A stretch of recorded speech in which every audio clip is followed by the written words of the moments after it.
transformation. Over to Mr. Sanjeev Namath. Thank you, respected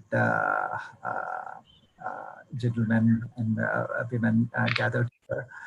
I'm not sure if I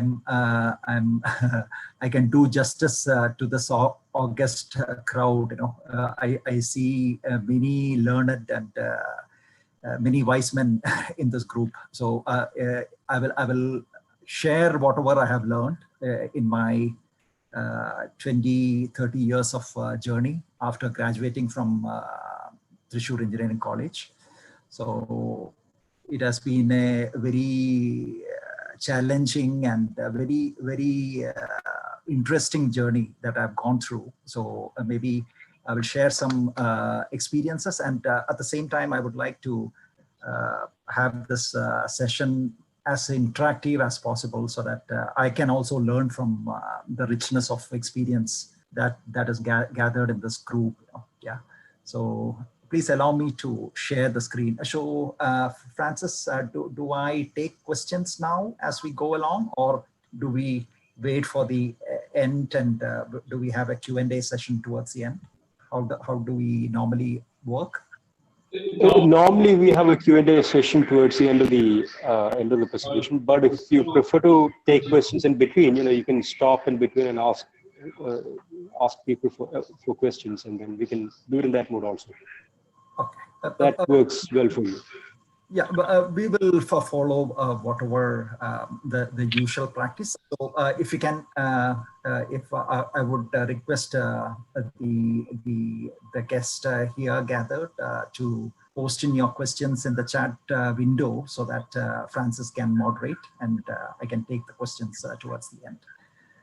Is my screen visible to everyone? Yes. So in case if you cannot see the screen, since I cannot see all of you, and I am staring at my slide, you know. So please feel free to voice out and ask me to stop and repeat any point that you may not have or I may not have conveyed well. So this interesting topic, right? Very relevant for our times when the world itself, all the industry are looking to transform digitally, and there is this digital economy. You know, everyone is eager to ride that bandwagon, the digital economy. So, but having said that, digital transformation is not we know that it's not a silver bullet. No, what is digitalization? Digitalization is in a very high level. You are digitalizing the data that is generated in the day-to-day operations and of your industry, your respective industries, and using that data in a meaningful manner to improve the efficiency, productivity, and get insights out of the data. So that is what is digitalization.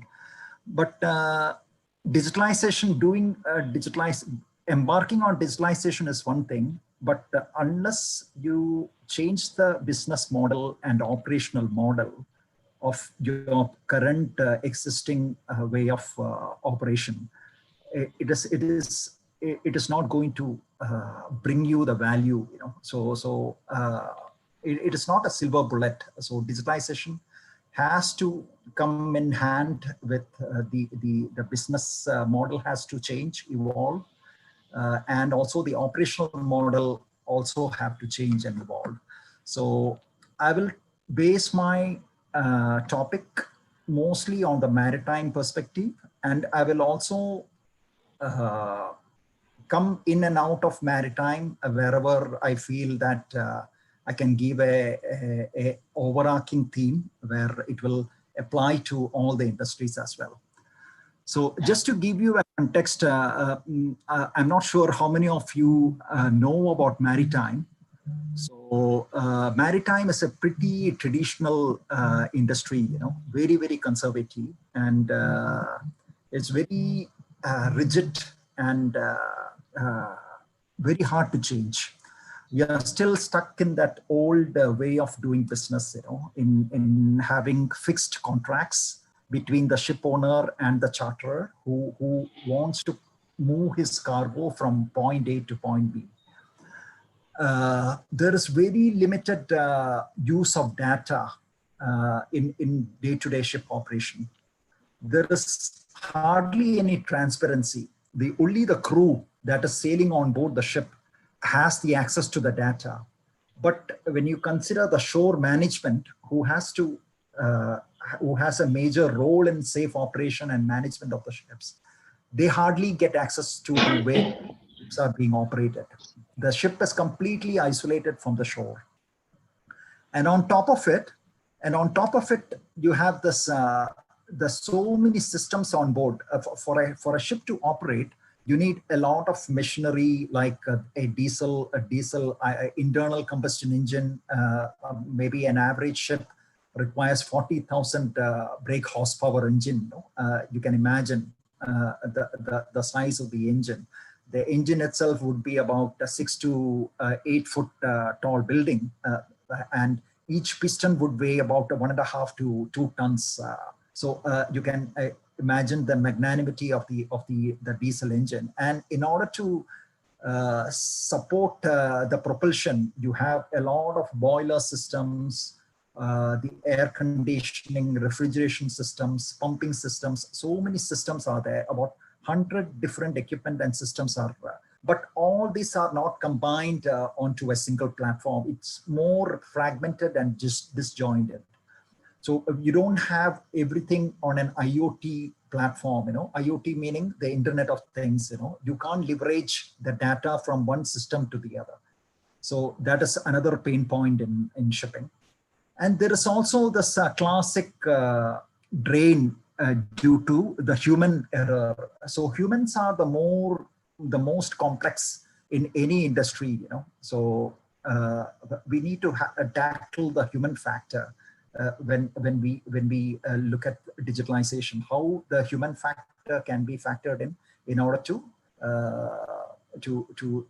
factor in that and digitalize, So there is a lot of incidents and accidents due to the human factor. So these are the current pain points in the maritime industry.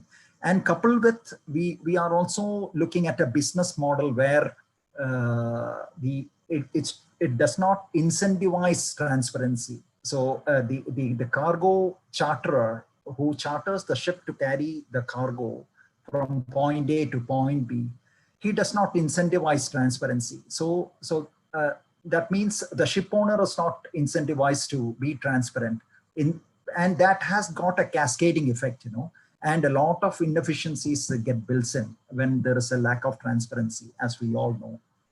So this is a classic industry where there is a lot of stakeholders involved in order to operate a ship, but the incentives are split among the stakeholders, and it does not allow any incentive for transparent operations. So, having sailed on the ships, I have faced all these problems, and we have been trying hard. When I came ashore since 2002, we have been trying to kind of grapple with this, how we can effectively connect the ship to the shore by digitalizing the data, by having effective communication, that is the satellite communication from the ship to the shore, how the ship's data can be transmitted almost on a real-time basis to the shore, and then those data, how it can be utilized meaningfully in order to bring insights to address all these issues, the lack of transparency, bringing all the systems into one common platform, and also to stop the high spate of accidents. So that has been the problem statement that we set out to solve when I started working with the Synergy Marine Group in way back in 2012. And we started this digitalization journey in 2015. in order to solve this kind of pain points. So this is in a nutshell what I would like to for you to have an overview of to get an insight on how my journey started. Now coming to the there has been a lot of experience since we started this digitalization way back in 2015. We still operate as a startup, and a part of the reason that I have got a lot of gray hair now is thanks to the setting up of this Alpha Ori startup, and doing multitasking, as in any startup. So, and there has been a lot of learnings that I had. So I would like to share what I see as the success factors for a startup to be successful. So here I would like to quote a serial entrepreneur by name of Bill Gross. So if you Google Bill Gross in YouTube, and you will see this tech talk. I would encourage each of you to view his TED talk. It's very interesting. And I still get a lot of inspiration by viewing that video. So Bill Gross was a serial entrepreneur, and he had set up this tech incubator, which incubates the startups. And over this, he has founded Idea Lab. So Idea Lab has incubated over hundreds of startup companies, and over his years, he has seen that out of 100, hardly about a couple of them succeed. So, and he was very intrigued on what causes the success. And these are some of the success factors that is required in any tech startup. It is the idea. What is the idea? The idea is, I think we all agree that idea is very, very important. How it drives how the startup will succeed. And also for it is not only the idea, but also the team. What are the human resources for a startup? That is also very very pertinent for the success of a startup. And not only the team, you also need the business model. How you can convince the clients out there. The clients are the king nowadays, right? They decide on the consumption patterns, and all that depends upon the customers out there.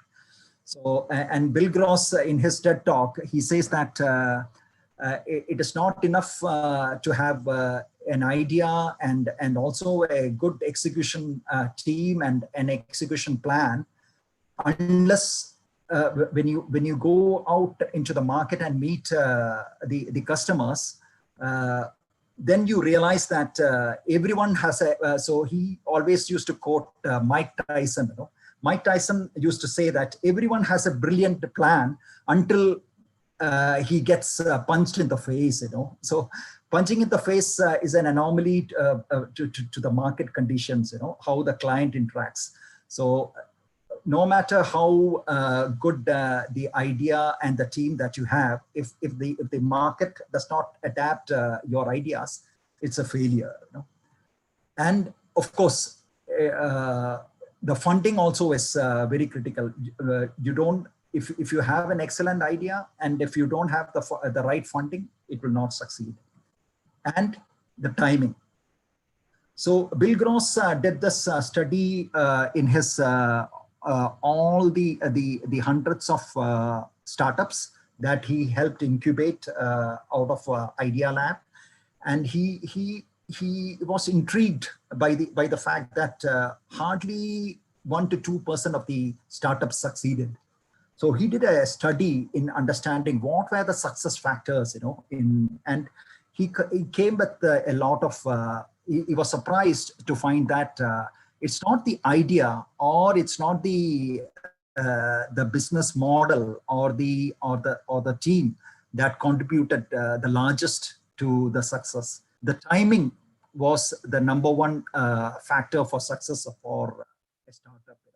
So, and then followed by the team, and then of course you need to have an idea also to succeed, and then comes the business model.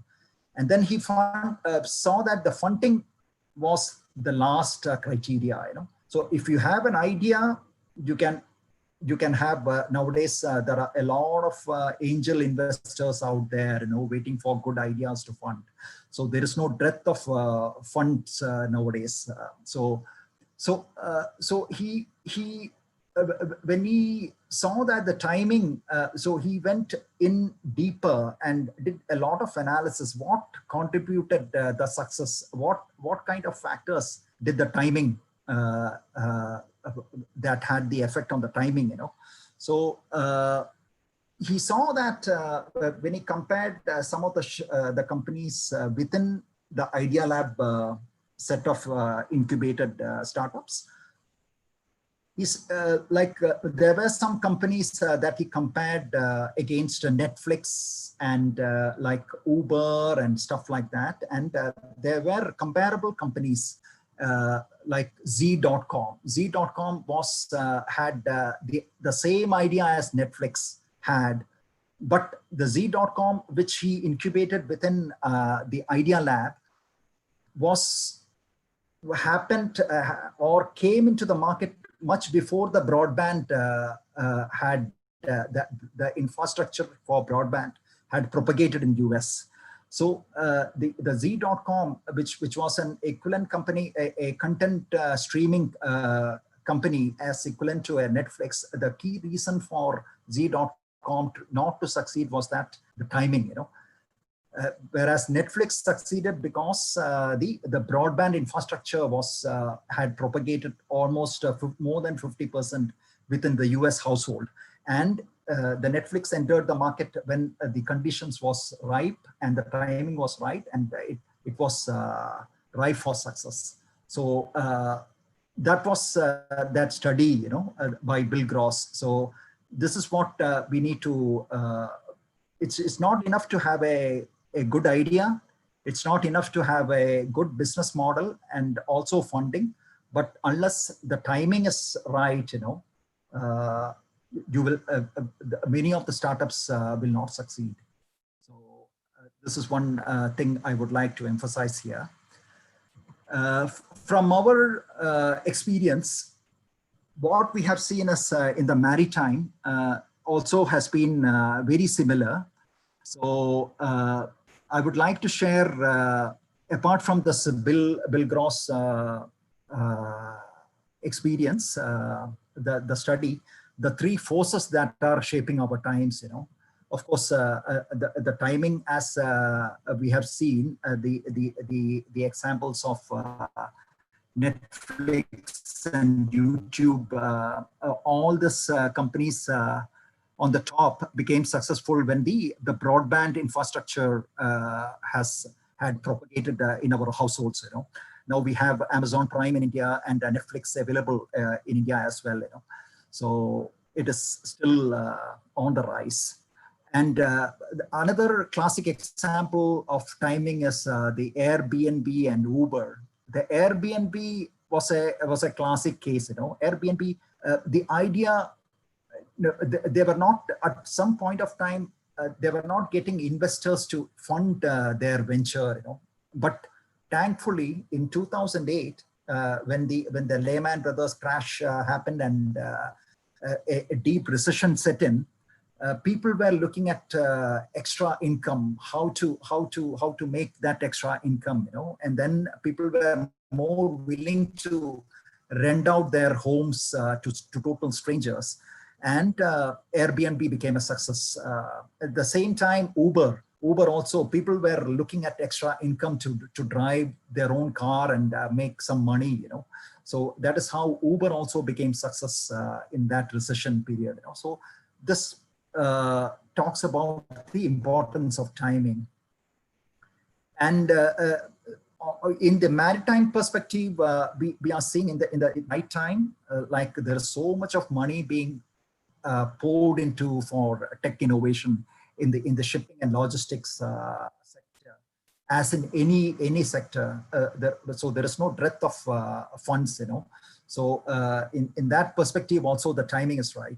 And then the next is the business need, you know. The business need, we have higher competition and lower margins. So that gives a good business case for digitalization. So digitalization is one of the tools to bring in more productivity and more efficiency, you know, in our day-to-day operations. And the only way to compete is by lowering our margins and getting more revenue, you know. So there is a clear business case for digitalization. And as in any sector, in the maritime also, there is a plethora of regulations coming our way, you know. So you have the green initiatives, the UN initiatives for sustainability. You have the Poseidon principles that the banks are now rolling out, you know, encouraging greener initiatives, you know. The banks are now talking about giving loans only to companies that adopt green technology. So the complexity in the rules and regulations are also increasing, you know, not only in maritime, but across the industry. And the focus on decarbonization. So the decarbonization is also real, you know. So many, even the oil major company like Shell, Chevron, ExxonMobil, they are talking about decarbonization. So there is a real, these are some of the forces that are shaping our time. And all this will support the digitalization, no? Because decarbonization, to tackle with decarbonization, digitalization is very key. And in the maritime perspective, there is one thing I would like to share. This is a very classic analogy I would like to share with our terrestrial industries. In the maritime, we have the satellite communication. The ship communicates to shore via satellite communication. And we have there has been very monopolistic companies hogging the satellite satcom sector, you know, for a long time as the Inmarsat. But there are many competitions that are jumping into the fray in the maritime communication. And thanks to that, there is this bandwidth increase that we see. And from 2015, when we set up our company, it was very low, the bandwidth availability, but where we stand now in 2021 and end of 2020, it has almost grown about 3 to 4 times in the last few years. And it is expected, as per many research papers, to grow exponentially in the next 5 to 8 years. You know, it will grow 20 times, 30 times. You know, so this is a classic example. I would like to take all your, if you recall, 10 years back, we all used to use a very basic mobile phone, right? At least I used to use a dumb phone, which was not smart. I could only use that phone for either telephone or texting messages, you know.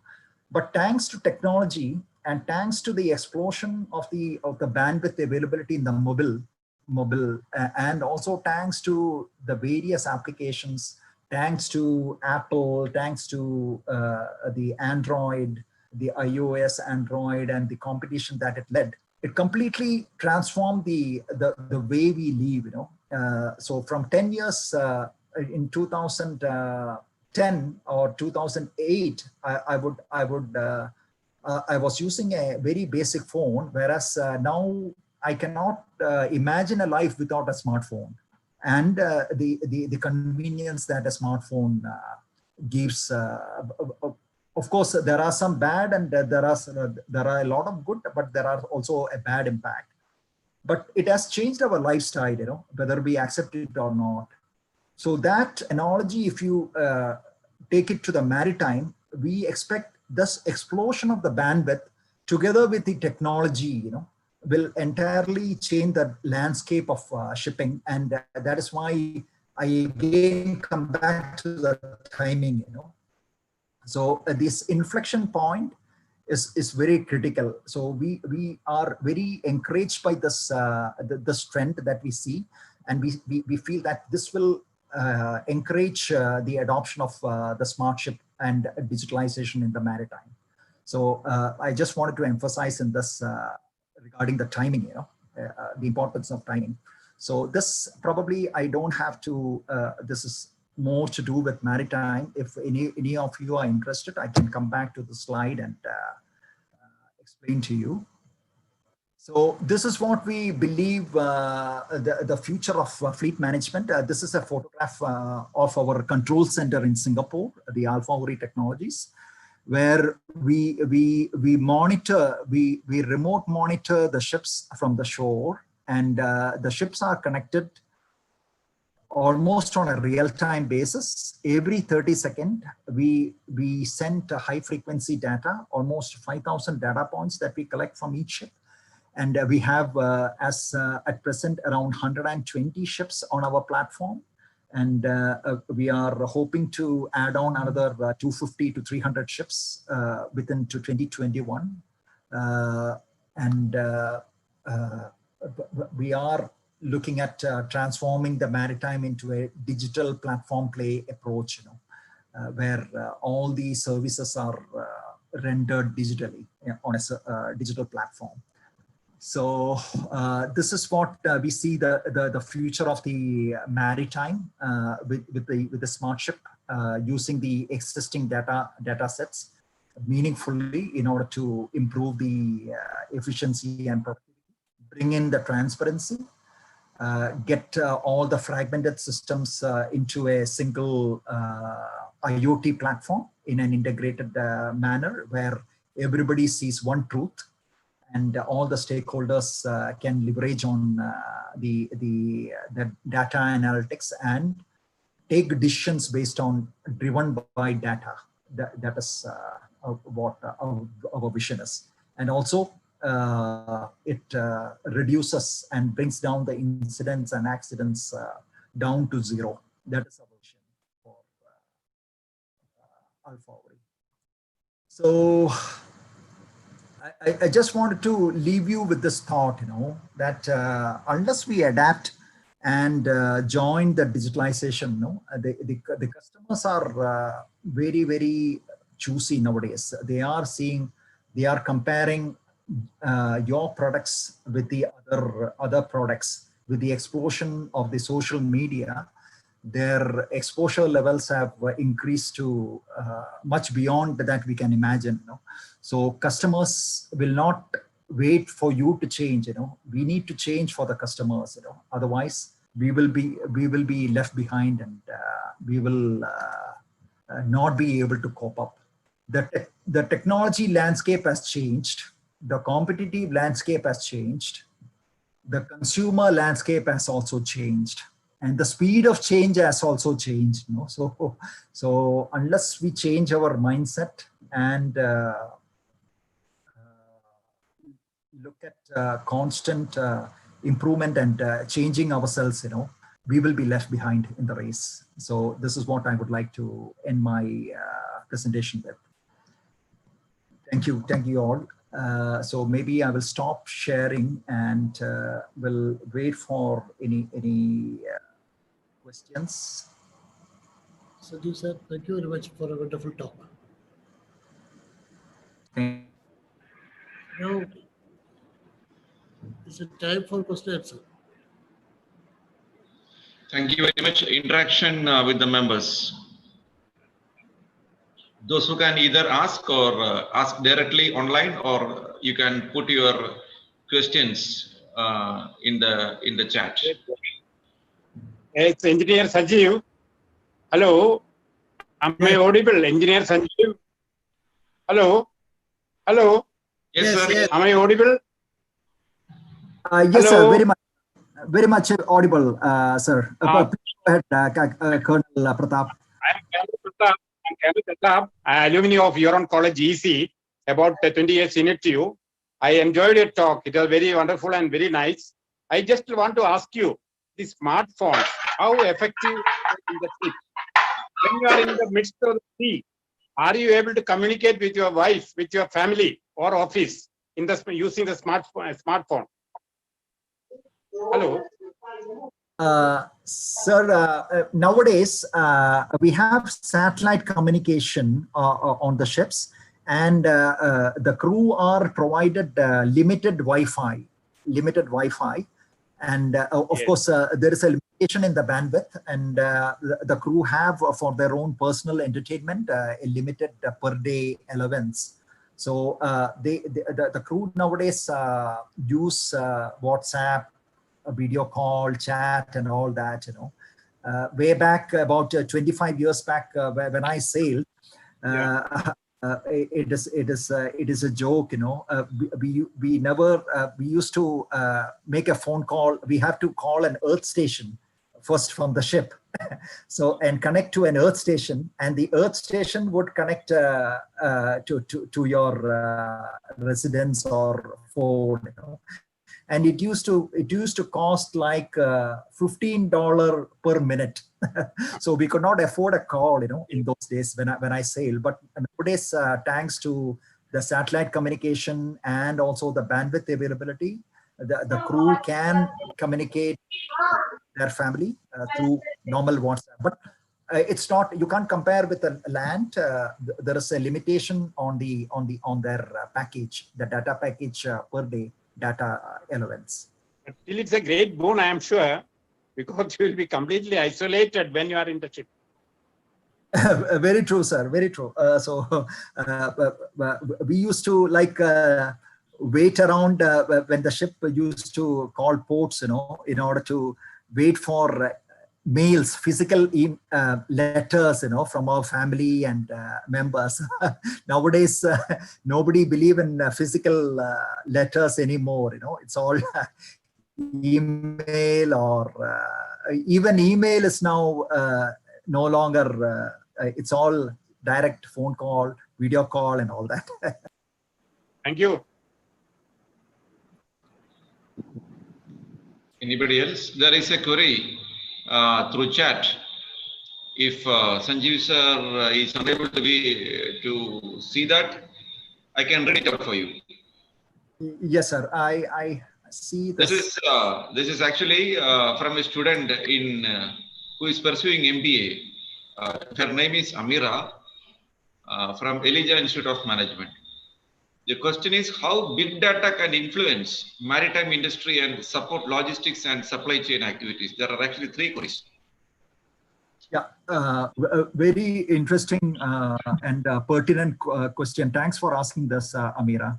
So big data definitely has a part to play in the maritime, So there are some big data, meaning high volume, high variety, high velocity and all, right? We typically use big data analytics in voyage optimization solutions. So we have one solution called the total fuel oil consumption application. When I talk about the fuel oil consumption on board a ship, an average ship, you can say about 40,000 bhp engine, it consumes about 100 metric tons of fuel. 100 metric tons of fuel, it's the fuel that normally a ship burns as what you call an intermediary fuel oil. It's a kind of after you take away all the distillate fuels and all, whatever is left behind just before the slurry or the furnace oil is what the intermediate. It's a very high viscous oil which has to be heated up to about 140, 150 degrees centigrade in order to be viscous enough to flow and burn in the internal combustion engine. So this particular fuel, every ton is sold at about $300 per ton. So you can imagine 300 into 100 tons a day, almost $30,000 is spent per day in order to propel a ship. And 60% of the operational cost for operating a ship is spent on fuel. So every drop of fuel that you save is a huge benefit for the ship operation. So for fuel consumption, there is a lot of conditions that will affect the fuel consumption patterns for a ship. One is weather. One is the route that the ship is taking. The ship can go in a roundabout manner, or in a short manner, or there are a lot of ways the ship can plan the route. So the voyage routing is key. Weather routing is key. How to plan for weather? Like if there is a typhoon, there is no point in pressing against the heavy seas. You will burn more fuel. Or if there is a following current meaning if the ship goes along with the following current, the current will assist and reduce substantially the fuel oil consumption. So these are all the considerations for the voyage fuel optimization. So we have developed this fuel optimization application where we combine the weather data. So the weather data is updated by the weather service providers every 3 hours, and it is a high frequency and high variety data that we combine with the ship's operational data and optimize the route planning, optimize the speed in order to reduce the consumption of the fuel as much as possible. So that is a classic big data problem that we solve. And the next one is the supply chain optimization. So the supply chain optimization also, there is a lot of things that we can do to optimize the supply chain. The ship is, you can regard as in an oil industry. It is a part of the downstream. It is a part of the downstream supply chain, and the ship carries crude oil. If you consider crude oil, it takes the crude oil from the offshore production platforms, or from wherever the production is of the crude oil, and then ships it to the terminals, the refineries. And then the refinery, after refining, it produces the products and then brings it out to the consumers. So there is a lot of scope for supply chain optimization by connecting the ship, which is the intermediary between the crude and the downstream consumers. And there are a lot of optimization. We are not there yet, but we are having long-term plans to solve that larger supply chain optimization problems as well. Then let me address, I hope I have answered your question, the first question well, Amira. Please feel free if I have not touched upon what you are looking for. Please feel free to. So next question is the culture needed for digital transformation. Yes, that is a very, very huge threshold that we see. That is one of the barrier, the cultural barrier. So everybody, it's a basic human nature in order to resist change, right? So everybody, and especially in the maritime, when people are on a constant firefighting mode, they don't have the mindset to listen to you, or listen or look at, even if the solution that you offer will in the future, in the near future, reduces his problems. So there is a huge cultural mindset issue. So we have to achieve it from top down as well as from bottom up. So we approach it from the CEO level, the executive level, in order to propagate the value of digitalization, and as an industry as a whole, how everybody needs to embrace the change. And so not only that, but there is only this much that the executive team can do. You need to have a bottom-up approach also, you know, sit with the actual people and show them, handhold them for a while, and show them the benefits of digitalization, how the analytics can improve his day-to-day operational and as an extension, his life, how his life can be made more meaningful instead of doing the mundane things. You know, he can, the person involved can do much more meaningful job, you know, in his day-to-day. So there is definitely a cultural challenge that we have to do. We did not realize it when we started, but somewhere about when we started commissioning the ships and going to the shore management, we realized how big the problem was. And now we have a lot of support team in order to assist that cultural change, in order to get our clients and customers through that change management process. So that is very, very key. The other one is, why would someone choose Baisakhi over other platforms? I'm not familiar with what this Baisakhi stands for. Probably I may not be the right appropriate one to comment on that. So sorry about that. Let us hope she will come with more clarity on that. Yeah. And next query is from Miss Parvati, pursuing MBA from the same college. What do you mean by responsive website design? Okay. So we also recognized the importance of the UX, the user experience. You know, the user experience forms a key role for any digital solution.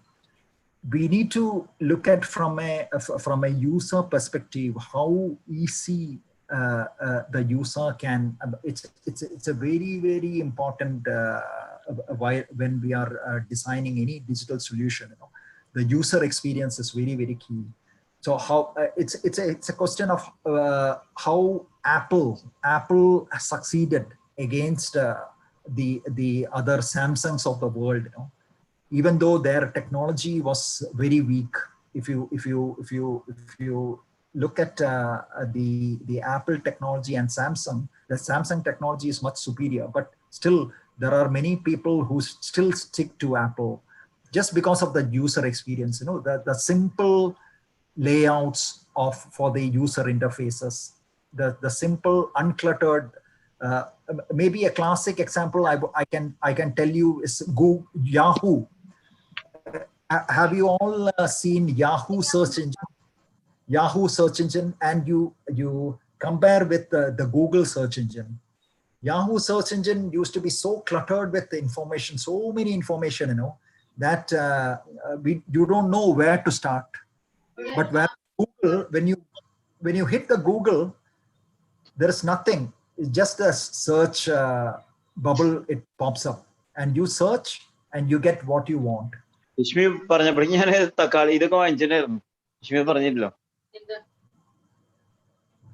Yeah, I think yeah. Somebody yeah. So I hope I have addressed that question well. The responsive. Of course, I'm not an expert in the user interface design or the UX, but it is very, very early on in our journey. We have seen the difference that it makes, and we have hired top talent in US, in California. So some of the talents which are not available in Singapore or in India, so we have hired in California, in the Silicon Valley, where we get top-notch designers, and we have leveraged on that domain expertise to build our digital solution. Yes, sir. Thank you Next, for that. What is the defects of digital at same time it is changing the world, and what are the defects of digital transformation? defects of digital transformation. Defects.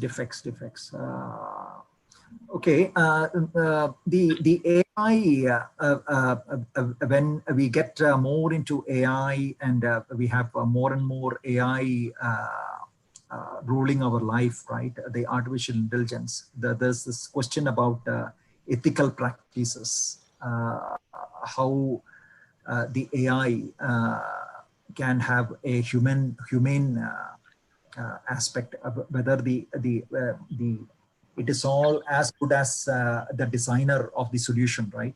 If the designer has not considered the ethical and the humane aspects while coding the algorithm, maybe it is for the worse, right? So there is this question that is being debated around the world.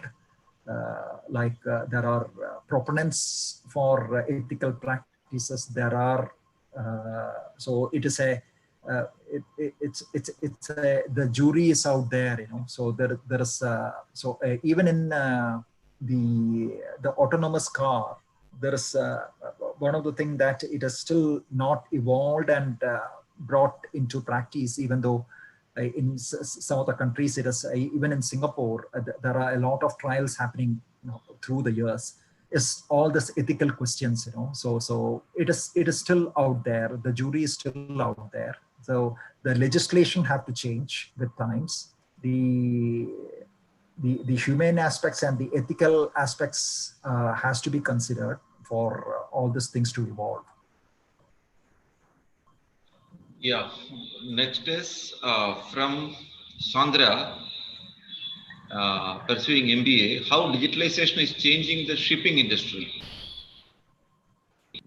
Yeah, I thought I had addressed these in my presentation. So it's like how we can bridge the ship to the shore, bring in more transparent ship operations, which enables remote monitoring, and also use data meaningfully to drive insights and transcend from a gut-based decision making to a more data-driven decision making. That is what how the shipping industry is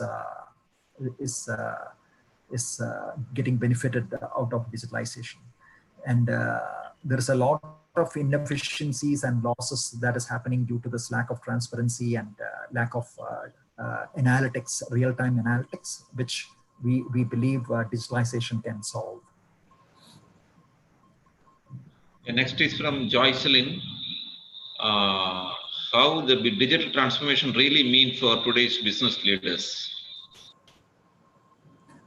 Yes, so the business leaders, of course, as business leaders, we are looking at how the bottom line can be improved, how the lives of our compatriots can be improved. I strongly believe that digitalization can bring about a change not only in the bottom line, but also a social change. You know, of course, if it is applied in a meaningful manner, it can really make our lives that much more painless, and there is so much of benefits that we are all seeing, right, in our day-to-day life. Our average life expectancy itself is increasing thanks to digitalization. Some of the advanced medical technology and all has evolved thanks to digitalization. Next is from Marin Anthony. Your recommendations for digital transformation for startups with limited resources and budgets.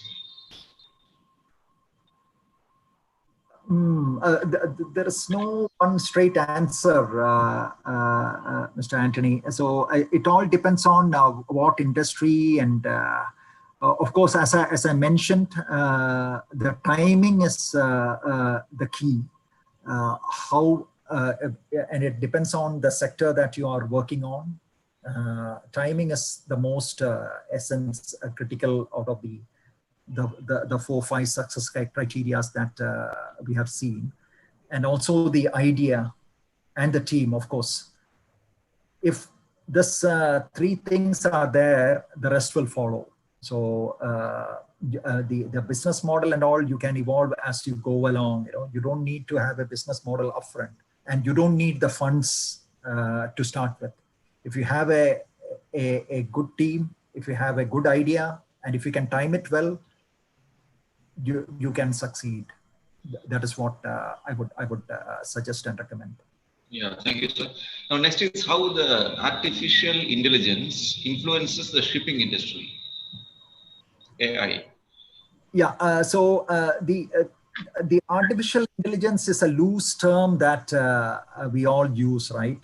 So it is a basic term, an overarching term that we use for data science applications. So there are a lot of uses applications that we use in shipping industry. One example is the fuel oil optimization. So for fuel oil optimization, the big data application to run, you need to code it. You need to have the mathematical model running, maybe churning out thousands of combinations, and then selecting the best out of those thousands of combinations to recommend a course of action and to the ship. So this is an equivalent of the artificial intelligence, and also the machine learning, right? How from the historical or from the real-time basis, how from the way the ship is operated and the efficiencies has been achieved, how the systems can learn and then improve the next time when a similar condition is then the machine learning will dole out the recommended practices automatically. So these are some of the applications that we have used of AI in the shipping industry. We also use a cargo storage application. Maybe I may need more time to explain. So it is a kind of a optimization modeling that we use to store the cargo in a ship. So depending upon, like for example, a container ship, right? A container ship also has this optimization issue. Like container ships, there are thousands of containers, and you need to store it in a way that it is efficiently the containers which have to go first has to be loaded last. And also the containers which are carrying dangerous cargo has to be segregated from the other cargos. So there are some optimization modeling that, so all this is being done by AI based modeling. Thank you, sir. Next is this is the last query, I think. The additional skills expected for the next generation marine job. This is from Dr. Biju. Very nice. So maybe it's very difficult to predict now, but how we are going about is we are since Alpha Ori Technologies is the stakeholders are ship owners. 3 big ship owners have come together to form the Alpha Ori Technologies. So we have access to the sailing crew. So how we go about skilling them is that whenever they are in holiday back at their home, we engage them to work with Alpha Ori in order to skill up in giving them a perspective of how how useful the data analytics and how beneficial the data analytics is for shipping. So they work for us, and they in turn during their holiday they interact with the sailing crew on board in order to kind of take them through the change management, and also to ensure that the recommendations, the operational model is being changed, and tweaked as we go along. So the current set of seafarers, I would urge them to have some data analytics skill, and also soon in the next 10-15 years, what we envisage is maybe the number of crew that is required on board will gradually reduce, and some of them will be needed in the shore in order to manage the control centers. You will have drone operators used on the ship, in order to inspect a tank in the ship, or in order to inspect the underwater structure.